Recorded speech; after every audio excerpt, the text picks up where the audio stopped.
आज कांग्रेस पार्टी के लिए बहुत बड़ा दिन है, इस जिले में भी, इलाके में भी और प्रदेश में भी। जिन्होंने आईएनएलडी और जेजेपी दोनों की स्थापना और उसके निर्माण में बहुत बड़ी भूमिका पूरे प्रदेश में निभाई, आदरणीय जसमेर ढांडा जी और मेरे छोटे भाई जयवीर ढांडा जी, जिन्होंने पूरा युवा संगठन जेजेपी और आईएनएलडी का अपने हाथ से प्रदेश में खड़ा किया, और हज़ारों सैकड़ों और साथियों ने, जिनका नाम मैंने आप सबके सामने पढ़कर बताया भी और कुछ साथियों का, हज़ारों साथियों का ले भी नहीं पाए, उन सब ने आज कांग्रेस पार्टी में अपना विश्वास व्यक्त किया है। राहुल गांधी जी और खड़गे जी की नीतियों में अपना विश्वास व्यक्त किया है और अपने अजीज़ आदित्य सुरजेवाला की मदद करने का निर्णय किया है। और विशेष तौर से मेरा जो उनके साथ स्नेह और प्यार है, उस प्यार के रिश्ते को और प्रगाढ़ करते हुए मेरे अंदर भी और मेरे साथ मिलकर चलने का निर्णय किया है। मैं सबसे पहले तो ढांडा साहब का, मेरे छोटे भाई जयवीर जी का और सारे उन हज़ारों साथियों का जो आज कांग्रेस में शामिल हुए हैं, मैं उनका हृदय की गहराइयों से स्वागत करता हूं। जैसा मैंने बोलते हुए कहा, ये लड़ाई खेत और खलिहान को बचाने की है, ये लड़ाई गरीब के अधिकारों के संरक्षण की है, ये लड़ाई युवाओं को उनका अधिकार दिलाने की है। जिस प्रकार से भाजपा ने एक सुनियोजित हमला बोल रखा है खेत और खलिहान के ऊपर, वो 3 काले कानून हो या फिर अब अडानी के साइलों के माध्यम से पहले ढांड में मंडी पर ताला लगाया और अब पानीपत में जो 200-250 एकड़ में साइलो आ रहे हैं, उसके बाद इन 8-7 मंडियों पर कैथल से लेकर पानीपत तक सब पर ताले लगाने की प्लान है। हम ये कभी होने नहीं देंगे, क्योंकि लोग वोट की चोट से भाजपा को नकारने वाले हैं। इसी प्रकार से कैथल सहित पूरे हरियाणा की अनाज मंडियों पर हमला बोल रखा है, ताकि खेती का व्यापार पूरी तरह से ख़त्म हो जाए, जिसका सीधा नुकसान किसान और खेत मजदूर को होगा। 2.5% से आड़त कम करके 45 और 46 रुपये कर दी, एक्सपोर्ट पर बैन लगा दिया। उसके साथ साथ आड़तियों के जो लाइसेंस हैं, उनकी फ़ीस 10 गुना बढ़ा दी। ऐसे हज़ारों लाइसेंस पूरे हरियाणा में हैं, कैथल की मंडी सहित, जिनको रिन्यू नहीं किया जा रहा, और एक नई तलवार आड़तियों पर लटका दी पूरे हरियाणा में। मुझे ये बताया गया है कि 100 करोड़ रुपए से ज़्यादा घटती के आड़तियों के नाम निकाल रखे हैं। केवल कैथल मंडी में ही 3 करोड़ रुपए से ज़्यादा हैं।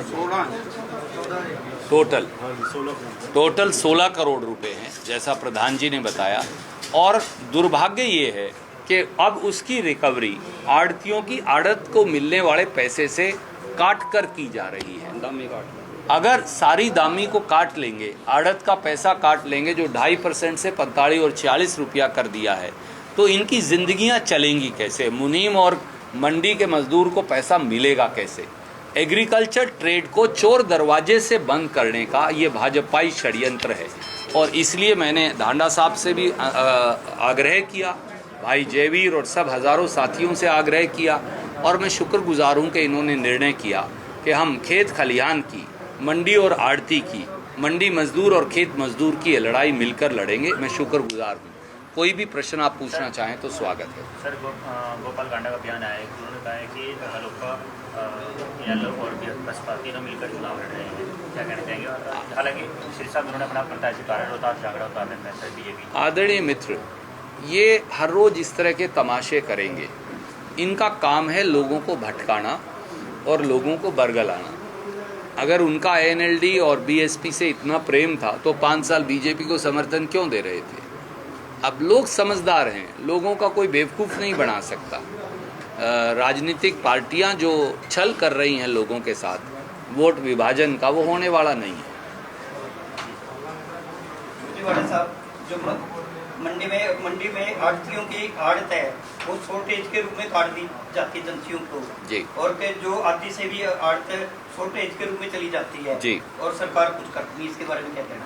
आड़तियों की आड़त घटती या शॉर्टेज के नाम पर काटना घोर अन्याय है, पाप है, महापाप है। इससे मंडी पर ताला लगाने का षड्यंत्र है, खेती को खत्म करने का ये एक षड्यंत्र है। आज तक ऐसा कभी नहीं हुआ। अब आड़तियों की आड़त में से घटती या शॉर्टेज का पैसा काटा जा रहा है। अकेले यहाँ 16 करोड़ है और पूरे हरियाणा में 100 करोड़ रुपया से ज़्यादा। अगर ऐसा हो रहा है, जो हो रहा है, तो मुझे बताइए मंडी और दुकानदार कितने दिन चल पाएंगे, मुनीम और मंडी के मजदूर कितने दिन चल पाएंगे, और फिर किसान की जिन्स को खरीदेगा कौन? तो ये एक बहुत खतरनाक बात है जो कांग्रेस की अगली सरकार आकर जिस पर लगाम लगाएगी। लाइसेंस रिन्यू भी नहीं किए जा रहे हैं। जी, मैंने वो ऑलरेडी बोला कि पूरे हरियाणा में हज़ारों लाइसेंस नहीं रिन्यू हो रहे। ये भी मंडी पर एक आक्रमण और हमला है भाजपाई, और वोट की चोट से इसका जवाब दें। मैं सब साथियों को केवल ये कहूँगा। बहुत बहुत शुक्रिया। इस तरह के जो है जज्बा और इनालों के बड़े नेता जो जिन्होंने सारी जिंदगी अपनी इनालों में और जज्बा में लगाई, आज उनका इधर आए हैं और सैकड़ों साथियों के साथ, ये क्या दर्शाता है? देखिए, मैंने ढांडा साहब से विशेष तौर से जाकर आग्रह किया कि अब ये लड़ाई इकट्ठे मिलकर लड़नी पड़ेगी, क्योंकि बीजेपी ने खेत और खलिहान पर हमला बोल रखा है, मंडी और व्यापार पर हमला बोल रखा है, मजदूर और खेत मजदूर पर हमला बोल रखा है। और मैंने जैसा कहा, जसमेर ढांडा जी का, मेरे छोटे भाई जयवीर जी का, इनका योगदान जेजेपी को पूरी तरह से खड़ा करने में और आईएनएलडी का निर्माण करने में रहा। ये दर्शाता है कि अब ये लड़ाई आमने सामने की टक्कर होगी और इसमें भाजपा अवश्य हारेगी। एक मिनट, जयवीर भाई को कुछ कहने दो, समाप्त कर। समाप्त लग रहा है कि एक ऐसे नेता का आपने हाथ पकड़ा है जिसने शहर को, क्या देश की कमान संभाली थी, क्या कहते हैं? आज पूरे परिवार का मेरे का फैसला था। सभी परिवार ने मिलकर एक ही फैसला लिया कि पार्टी के राष्ट्रीय लेवल के जो हमारे आदरणीय रणदीप सिंह सुरजेवाला जी के नेतृत्व में कांग्रेस पार्टी को ज्वाइन करने का फैसला लिया। और इसके साथ साथ ज़्यादा टाइम न लेते हुए हमारा जो छोटा भाई आदित्य सिंह, हम उसको हल्का सत्र पर हर गांव के अंदर मैं हर गांव के अंदर जाकर के आदित्य भाई के प्रोग्राम करवाने का काम करूंगा। युवाओं के अंदर एक जोश है भाई आदित्य के प्रति, क्योंकि मैं भी फील्ड में हूँ लगातार कई दिनों से प्रोग्राम को लेकर के। मैं भी हर हल्के में गया हूँ। आज यहाँ पर कैथल के अंदर जो ज्वाइनिंग हुई है, मंत्री जी को मैंने लिस्ट दी है। हर गाँव से हर साथी का रिकॉर्ड मैंने मंत्री जी को दे दिया है। उन सभी साथियों की अगली जो हमारी रणनीति होगी, भाई आदित्य के साथ मिल करके भाई आदित्य को जितवाने का काम करेंगे। जो युवाओं के अंदर क्रेज है, जो युवा है वो आदित्य भाई साहब के साथ जुड़ना चाहते हैं। कि नया चेहरा है, उभरता हुआ चेहरा है। उम्र अभी 30 साल है, अभी तो राजनीति का जो कार्य भी शुरुआत है। भाई साहब को हम आगे हरियाणा स्टेट तक लेकर के जाएंगे। देखिए, कुछ ऐसा था, पार्टी नहीं रही, जिसके दो परिवार नहीं रहे, वर्कर क्या करेगा फिर?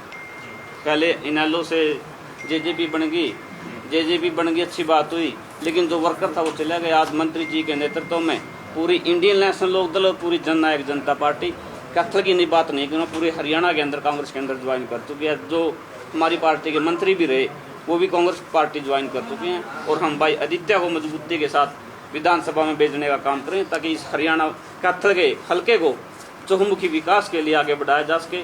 जिस तरह से पहले मंत्री जी ने कैथल को सोने की चिड़िया का रूप देने का काम किया था, हम भाई आदित्य से युवा खून है, युवा जोश है, इसी तरह से भाई आदित्य को मजबूती के साथ विधानसभा में भेजने का काम करेंगे, ताकि किसान की, कमेरे की, व्यापारी की, कर्मचारी की आवाज़ को विधानसभा के अंदर उठा सके। बहुत बहुत शुक्रिया। थैंक यू भाई साहब।